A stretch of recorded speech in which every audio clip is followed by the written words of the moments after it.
What's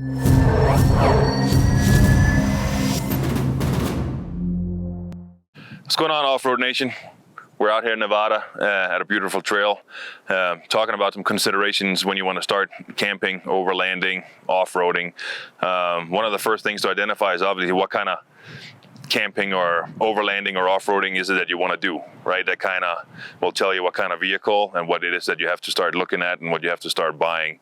So the fact is that a lot of vehicles are 4x4, right? If you have a pickup truck, it can be something as simple as just putting some all-terrain or some mud-terrain tires on there, and you can probably go on 90% of the trails that you want to do, right? So you kind of identify what it is that you want to do. And is it just for you, you and your wife, you and your family? What is it that you want to do? So if you're brand new to this and you're kind of looking for a rig, there's a lot of rigs that you can buy straight off the floor that are super capable, that could almost do like a Rubicon trail without too much damage, right? Or just a tire upgrade. Something like Jeep Wranglers, Jeep Gladiators, like the Rubicon versions, the 4Runner,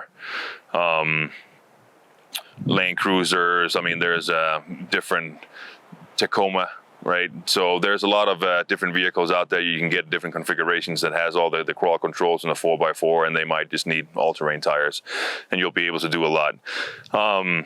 Some of us, you start getting into it, right? You start figuring out what it is that you want to modify on your vehicle. And like I just said, like tires is pretty much like number one in my book. And then you start getting into things like sliders, so you don't get rocker panel damage, depending on what it is that you want to do, right? The armor panels underneath the car. So some of the biggest weak spots is like getting hung up, right? Transmission, drivetrain damage, so you can't come back.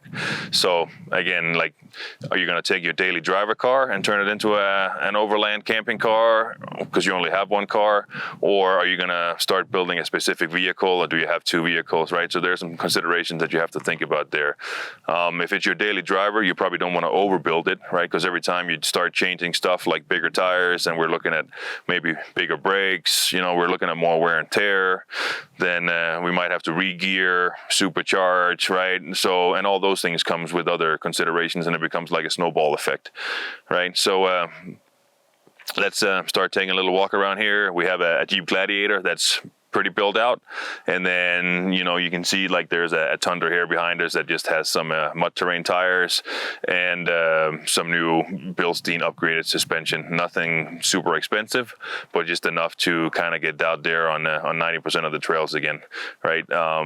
This one has a front bumper, but that just was put on recently, but it has been used for a lot of off-roading without any more upgrades than just literally tires and a little bit of suspension work.